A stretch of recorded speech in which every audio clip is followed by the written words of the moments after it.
Good day, everyone, and welcome to Home at the Hollow. My name is Glennis, and welcome to my very humble kitchen. Thank y'all so much for joining me today. Today's recipe is all about having fun. Oh, what fun!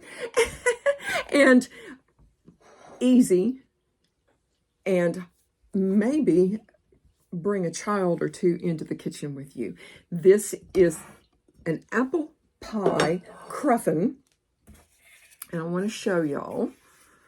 These are so good. Y'all, I made a few adjustments here and there, and this is nothing like I've ever made before. So easy, y'all. Oh my goodness, these are so easy, and these are so tasty too. This is next day. I had one of these actually with my tea last night, but I'm going to just take one, and you would think as brown as it is, because I like, if I'm baking something like this, I want to see some brown, some gold. I really want to know it's really good. Even though these are brown, these are not hard. They're not hard. So we're just going to cut this right in half and see what this looks like. Let's see. And you really can't, unfortunately, you can't see the layers. You definitely can see the apple in there. I'm going to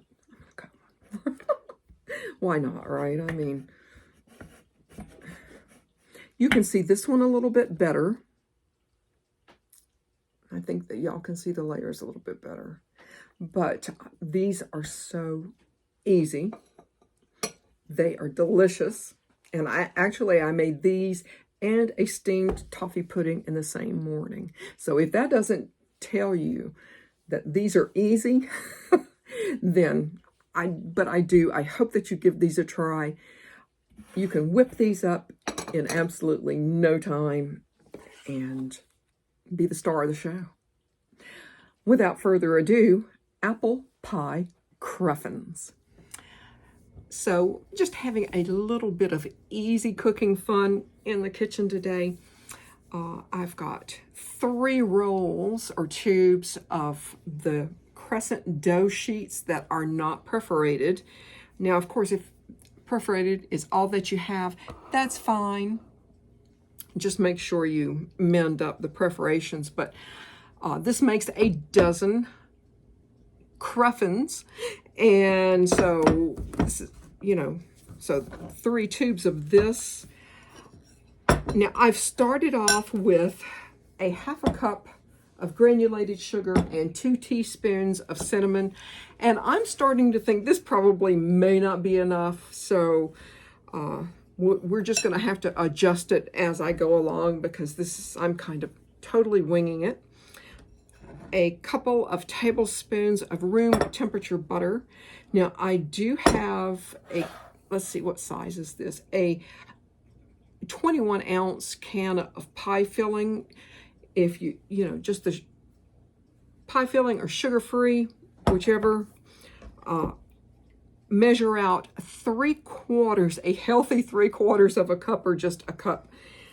And what I did is I turned it out on a cutting board and I chopped it as finely as I dared. And I have a greased tin, and that's about it. But what I'm going to do is I'm going to get one of these tubes. I'm going to flour my board. This is roughly the size that you want one of these sheets, and that's 12 by 18 that you want to roll it out in. So I've already floured my surface, and you can see I need to do a bit of rolling out. And of course, as it came out, there's a few spots that just, and of course, if you make your own croissant dough, then, or if you know where to get croissant dough, then that's actually so wonderful. But I have not seen any here. And so for me, this is kind of a shortcut. And I have watched and seen croissant dough being made. And, I'm not really quite sure that I have that level. I probably could, but these old hands are getting kind of tired, But I'm going to continue to get this rolled out for y'all and be back.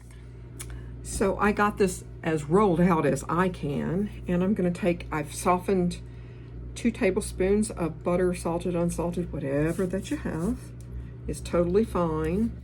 And to give this a good spread, be generous with this, you know. Now is not the time to go in full. And there we go. And I have, you know, I don't think there's any seasonings or spices in this particular canned filling. So what I'm going to do, which is why I said earlier I might need to make a little more, because this is roughly a half of a can. And you know what? If I feel like I need to use more, I'm going to use more. But what I'm going to do is get just a little bit of this cinnamon sugar mixture and just a light dusting, because I can. Oh, or maybe not so light dusting. And let's see. So I want to measure this out so I kind of know. And I can tell you, I'm definitely going to be using this entire can, because, you know, I don't like to be, you know, get just a hint of an apple or a hint of whatever. When I want it, I just simply want the flavor to be there. And I mean, you know, that's how you should be cooking. But I'm going to just give this a spread out as best that I can. Now, I've spread this as best that I could, and what I'm going to do is just kind of loosen my edge here and roll this just like you would a cinnamon roll. I'm going to make it as tight as I can. I want a lot of good, distinct layers. And I did have a well-floured board, so it's coming up really nicely. And if not, just give it a bit of a nudge. I don't think that you're going to be able to go wrong with this kind of recipe or dough anyway. Now, me and crescent roll dough go back a long way.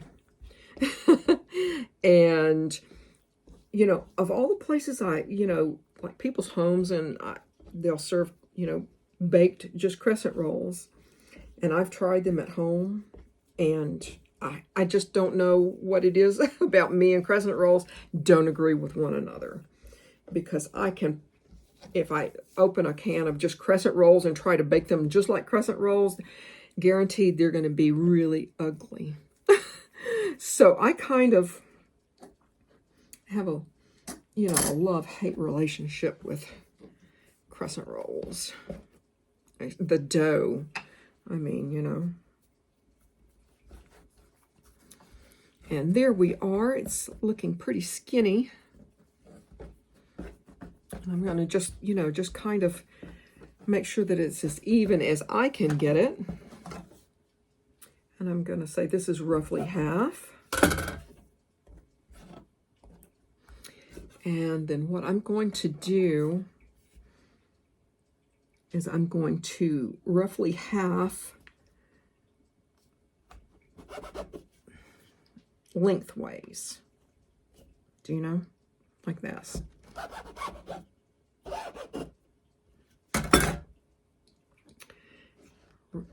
Pull this back just like that. Oh, I think y'all can see. I have my tin right here.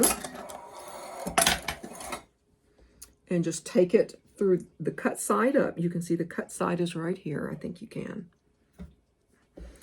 And just, again, as tightly as you can. And roll this up.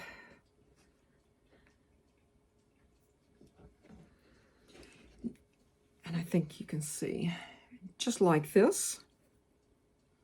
And excuse me, but I'm going to grab some more butter. And as you can see here, I've already rolled these up. And there's one right here that I have not rolled yet. And it's just a matter of just, you know, like a pinwheel. Make sure you give this a good tuck.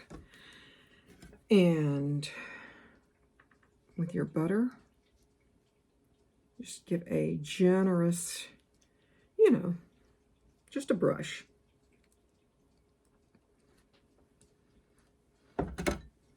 And your sugar and cinnamon mixture.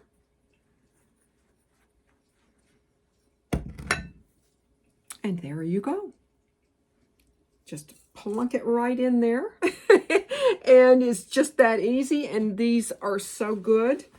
And I'm going to carry on and get this done and get these baked off for y'all.